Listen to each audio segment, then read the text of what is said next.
The workshop's a bit of a tip at the moment. There's a lot of stuff in here that's waiting to be cleared out and for collection. It's just at the end of Christmas as well, so the turbo bike's in here. We're looking after a frame and a bike for somebody else, so it's all a bit tight in here at the moment, and the machinery is going to be going at some point.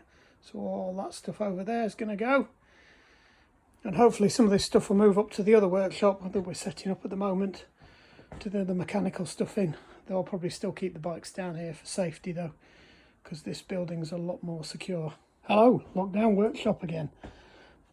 Right, so what have we got today? Specialised rock hopper. We had this bike in last year. It was a donor frame, because the frame on the original bike had a coming together with a angle grinder and various other bits. And we were donated a frame, and we managed to make a decent bike out of the two. It's been in storage, and looks like something's been dropped on the derailleur, because that's now slightly out of squiff, and the chain had been popped, the link had been twisted. Had a quick look to see if I'd got any spare 7-speed split pins for it, but I haven't got any. And to be honest, the cost of buying the split pins was almost the same price as buying a chain. So these are on Amazon KMC chains. They're actually all right for a 7-speed. They work fine. They last as long as the Shimano ones, and are about a fraction of the price. So that was about the same price as a split pin. So job's a good one. All we're going to do is stick that on, straighten out the derailleur. Hopefully, if not, I think I do have another one of those. It's almost identical. And then we'll see where we go. Right, let's set you up in the stand.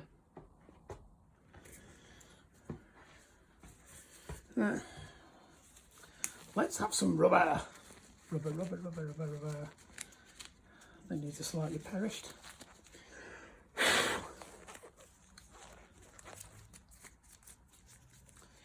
Not as posh as Ed's gloves, but then I'm not sponsored. Come on Ed Shiny, you could give me some of your gloves. They're slightly better than the white clinical ones I had before. Right, let me shift Reggie out of the way, or I'm going to be tripping over him continuously.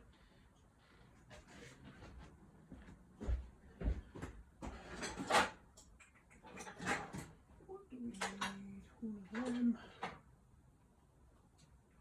5. That's a 6. Chunter. We have one of you, and possibly one of you. I like the look of one of you. Oh, yeah, one of you. Right, come on 5 mil, where are you?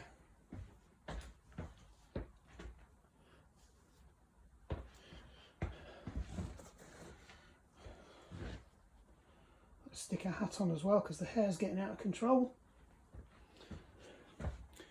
We had a poll the other day to see whether I should get my hair cut, and all the very kind people decided to vote to keep it, so I'm stuck with it for a bit longer now. I think there's some malicious voting going on. Right, so that's that. That's a 5. That's what we're looking for. Right, do we think that's in? Right, so that's all the way down. That's okay. So what I'm going to do first is, it looks like it might have got knocked out of line as well, because that definitely does not look like it's in line.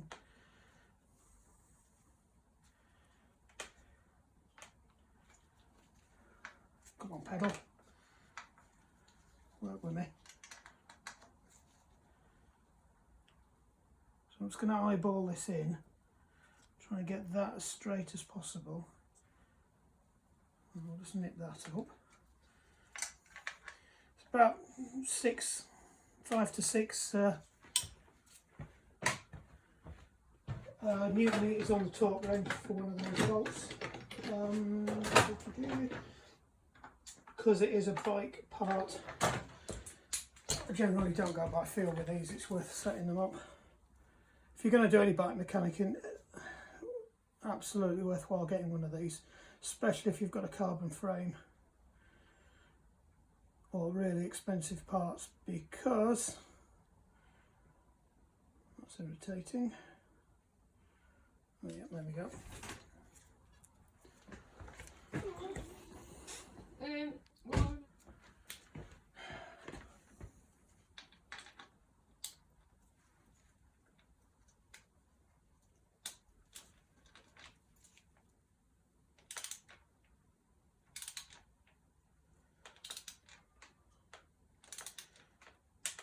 There you go. Click. Yeah, so where was I? Yeah, absolutely a must. If you're going to do anything, one of these, they're not as you know, they can be expensive, but the bike ones are pretty decent. Can't remember where I got this one from. It might have come from Halfords. It's not an expensive it to make. I think it's about 20-25 quid. It's one of the lower torque ones, so they're less expensive. You don't need a lot. Biggest thing you'll torque up is 40, maybe a bit more on the cassette. But you don't need to go to that, to be honest, because they've got a ratchet mechanism on there. Even the centres on those are about 40 or 50, but you tend to crank them a bit more anyway. The more's the better. So that's running pretty well. If you remember this bike, the bottom bracket was absolutely toast on one of the bikes and not brilliant on the other. That feels okay actually, but we had a bit of a job. I had to get the blowtorch to get the bottom bracket out, and it was actually slightly compressed, so I actually had to reform the bottom bracket to be able to screw this in. But it's holding up well there. Right, let's see how far out this is now, and I'll try and coax it back into straight. So let's just see what the mechanisms are like. Right, okay.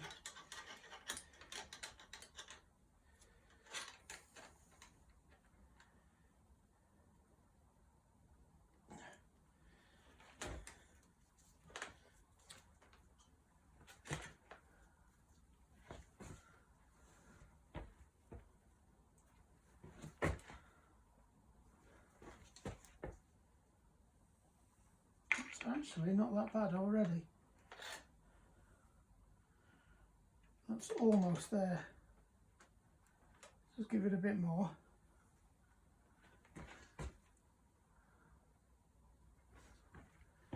See where we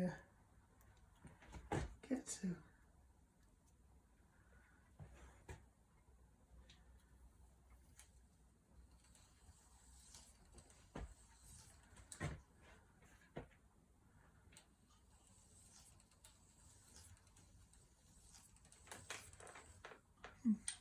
It's not bad actually.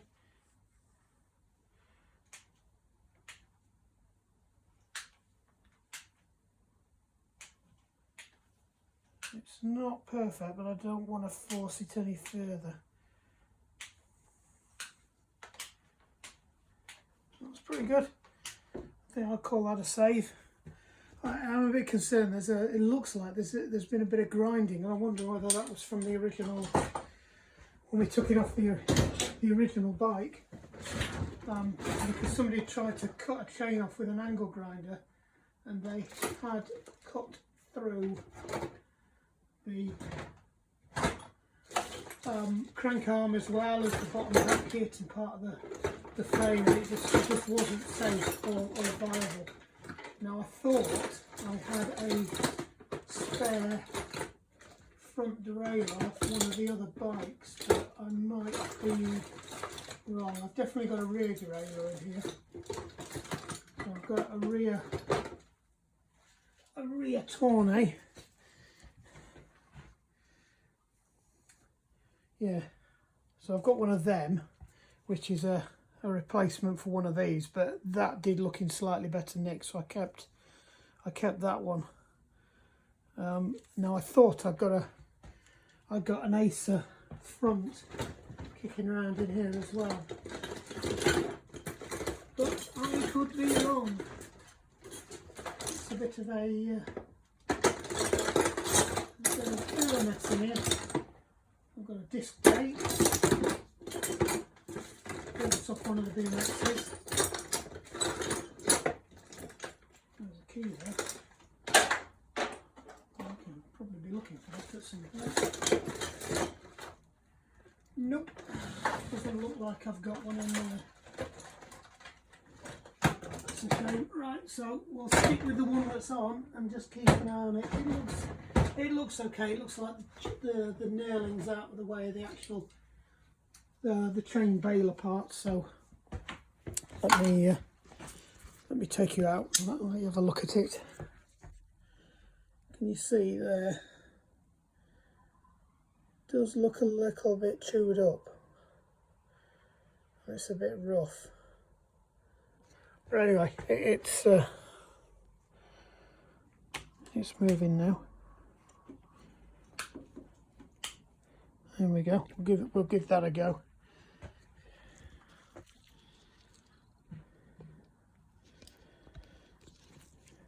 Stick the chain on.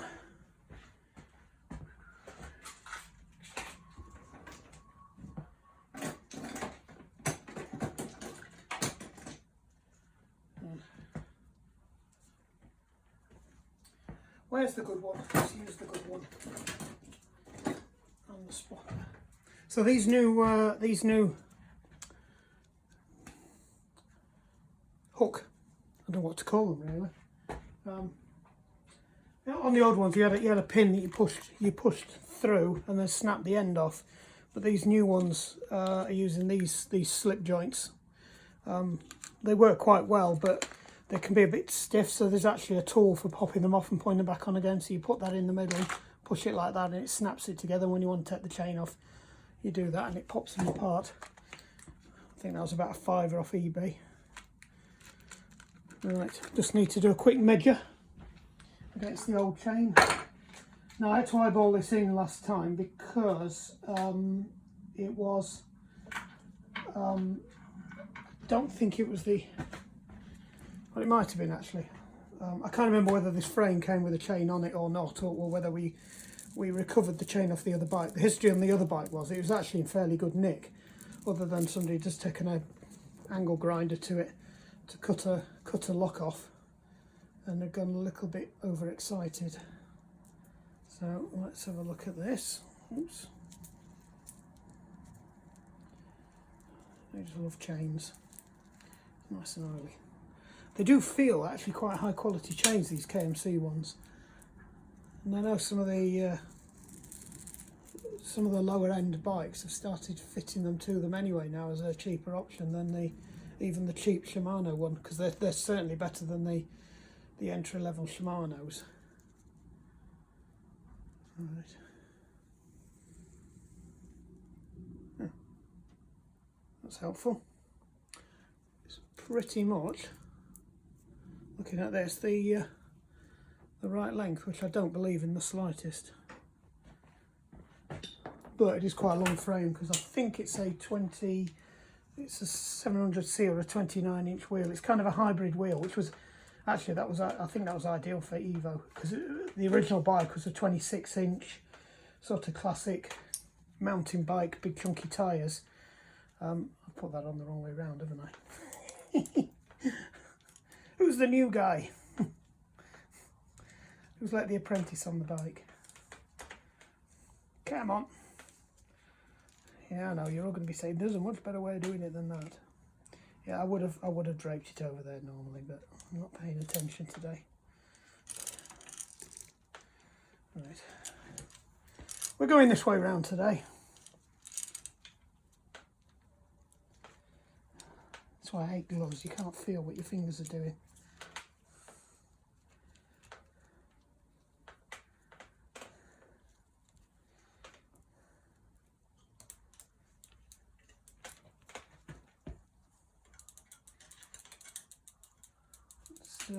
Knock that one down onto the middle. It's a little bit easier. We'll see where that puts us. Right, so the reason I like this one, I can't remember what make it is. It might be a fat spanner. It is a fat spanner. I was right. So I've had this years and years and years. But they do make quite good tools, fat spanner, and they're not too expensive. I think they're a bit more expensive than they are now because they've become more popular. But it's got a little clip, and you can hook the chain together and just see if you've got it the right length. That doesn't look that bad actually. It's where it ends up on the little ring. You've just got to be careful with it. So we will. Are we on the little ring or the big ring? We're on the little ring. Let's just knock it down. So what I want to just make sure is that, that's it, is that it's still got some tension on it. Actually, that doesn't look that bad. See, what happens is, can you see it from there? You've got to get it so the chain length is right. So when you're on the smallest cog at the front and the smallest cog at the back, that this hasn't disappeared up all the way around there, and there's still some tension on that chain. Now, in an ideal world, you would not be riding on the small cog there and the small cog there, because that's crossing, and you don't do crossing. So when you're on the small cog there, you need to be in this top range here, because it's a granny gear. If you've gone down into those gears, you need to be going on to the middle ring anyway. But you need to have the chain so it works anyway, because what you don't want is somebody putting in that gear by accident and then the whole thing sort of grinding up inside here. So we'll just try and force it down onto here without upsetting the... there we go. Right, so let's have a look at that.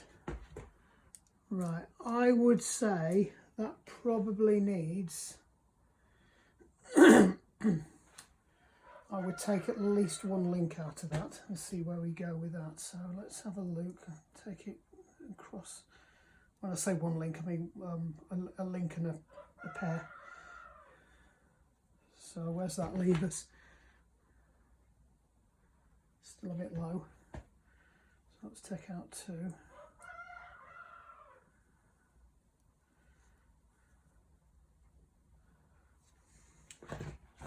Right, that's a bit better, that one. Right, so let's see if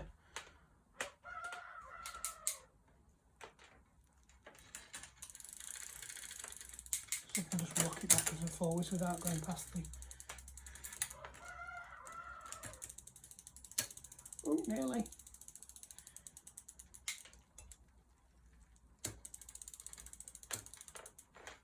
I think the derailleur wants adjusting slightly, but that's... Right, so that's okay. That's about straight down on the bottom ring. So let's now move it up onto the...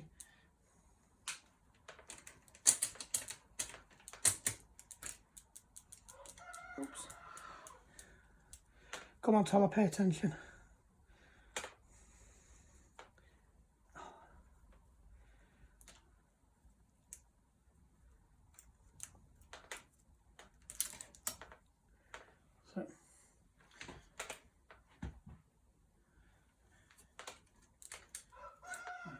We'll go this way then.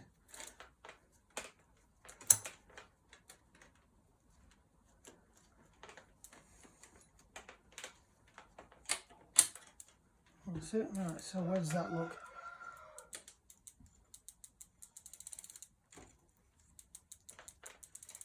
Oh, that's okay. That's still not too far forward, so let's wind it back and see if we can get it into the big ring now, see what that does for us. So we're now on the big ring at the front, biggest ring on the back, which again you wouldn't be looking to do normally, because that's crossing again, but you need to make sure that the bike will do it. Right, so what we've got there is we've now got overextension, so we can't have overextension. So let me drop that back down.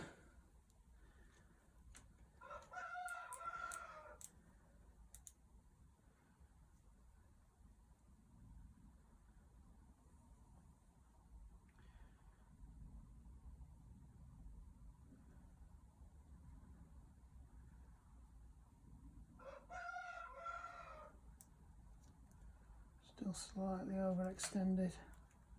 Next one. Right, that's probably about right, and it's pretty much ended up back where the chain was, so it's just on the limit. I'd rather have it right here and slightly overextended on the other one where it goes back, because this is, you don't want to be pulling your derailleur too far forwards this way because it over articulates it. So I think we will go with that. So it, as it turns out, it was the right length, but always worth checking, because you can take links out but you can't put them back in. Chuck it on the floor, why don't you? Come on, Toller, get a grip.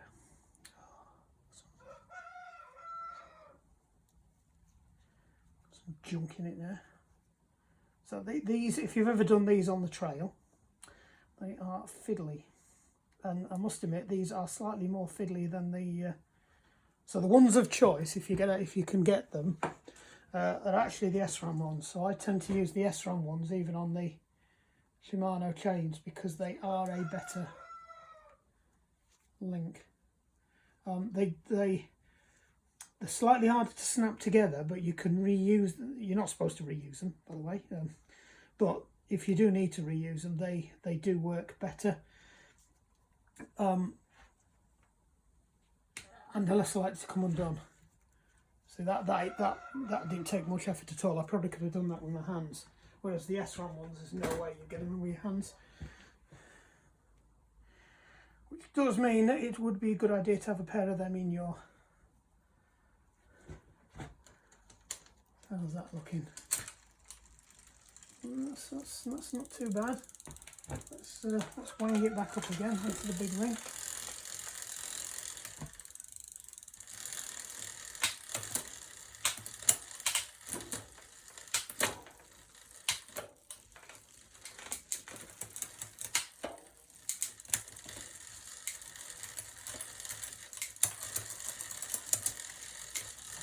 The indexing's slightly out of whack. Coming down's okay.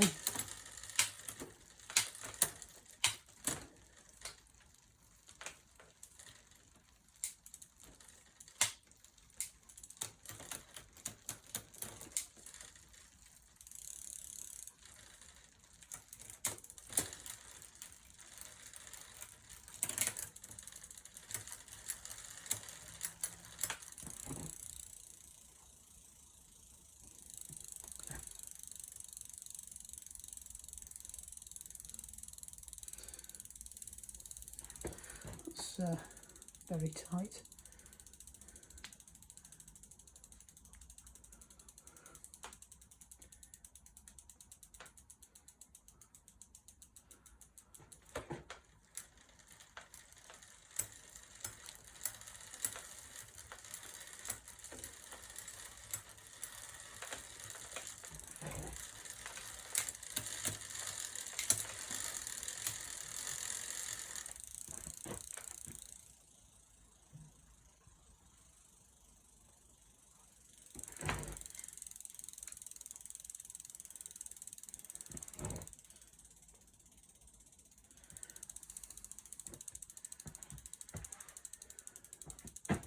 Right, so I'm just tuning up these now.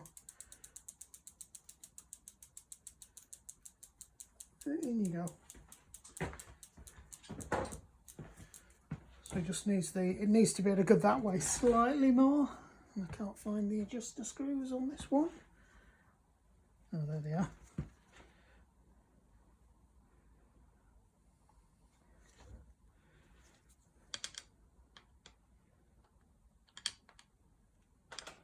What is it? They never say which one's which. And I think it's that one.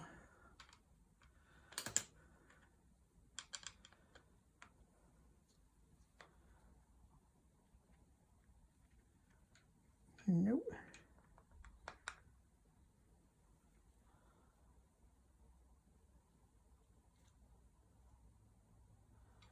Yep. So it wants to be just a smidgen past.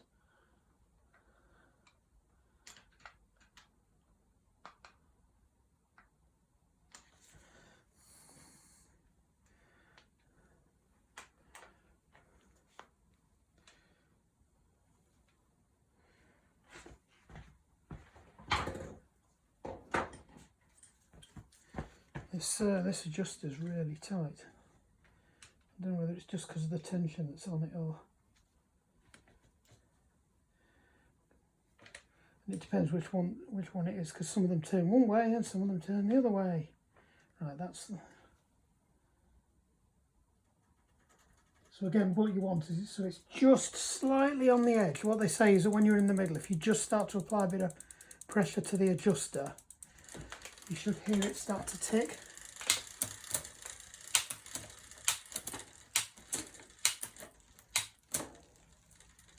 Let's see where that is. Right, so that wants adjusting up slightly, it's a bit too loose.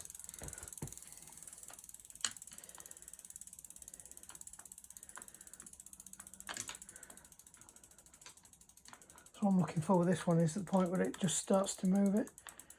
Come on, eyes.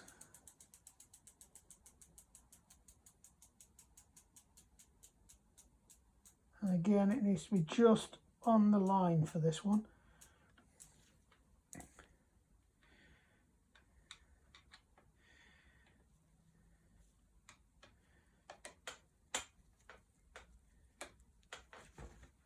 Right, let's see how that goes now.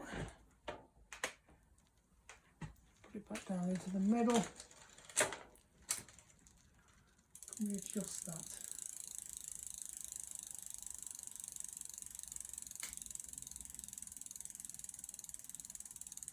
Right, that should not be slack like that.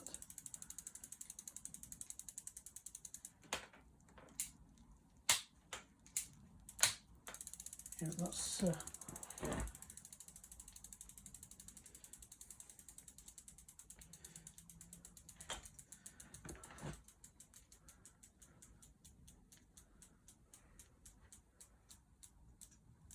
little bit better.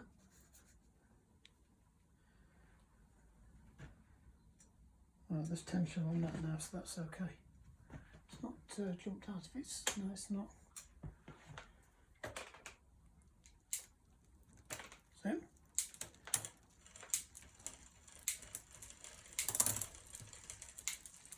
perfect.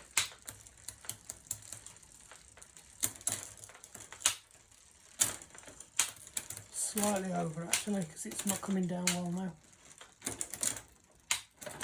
So what I want to do is take a little bit of tension out of that.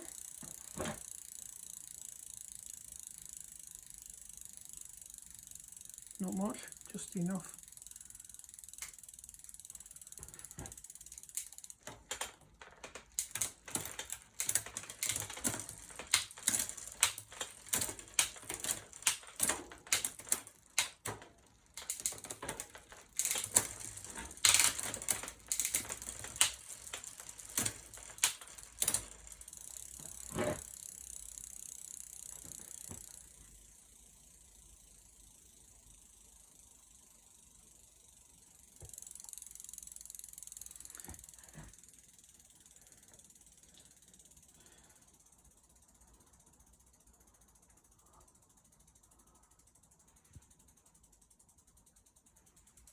Do it.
Right, so what I was doing there was just adjusting the low stop on this. I made sure there was a little bit of tension in that, but not too much. So it allowed it to go down, then you adjust that until it knocks the chain off. So what we're doing now is just check that it still takes it up.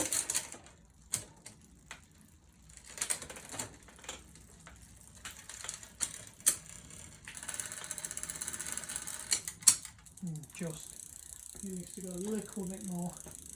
We need to add a little bit more tension.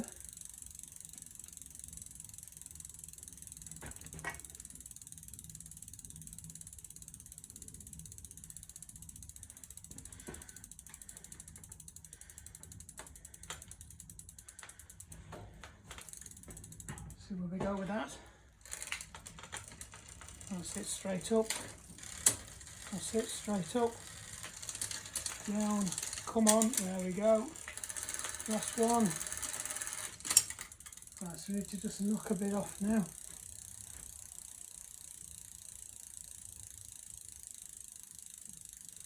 Try that.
There we go. I think that's a good one.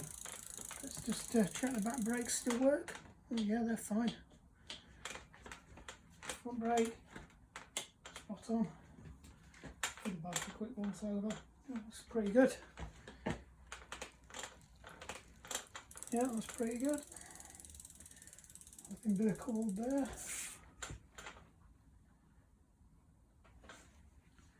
Brake pads still look good.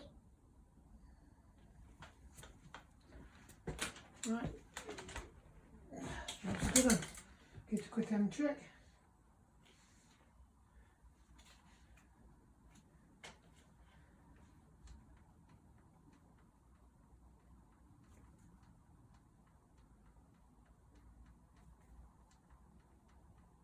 Right, there's a little bit of play on the forks, but these are some tool forks, they're not the best forks in the world. Yep, that feels good. Nice and smooth anyway. That brake's working. That brake's working. Saddle, M check. Just check for play in the steering wheel. Look at that. Spot on. I think that's we'll call that a win. Right. Phone the owner up and we'll get that one back to them. Stick it up here out the way. Oh.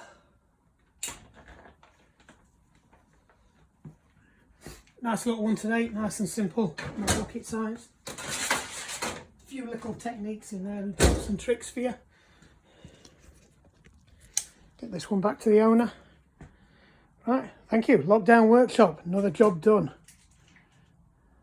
Thanks for tuning in. Remember, hit like and subscribe for more spannering.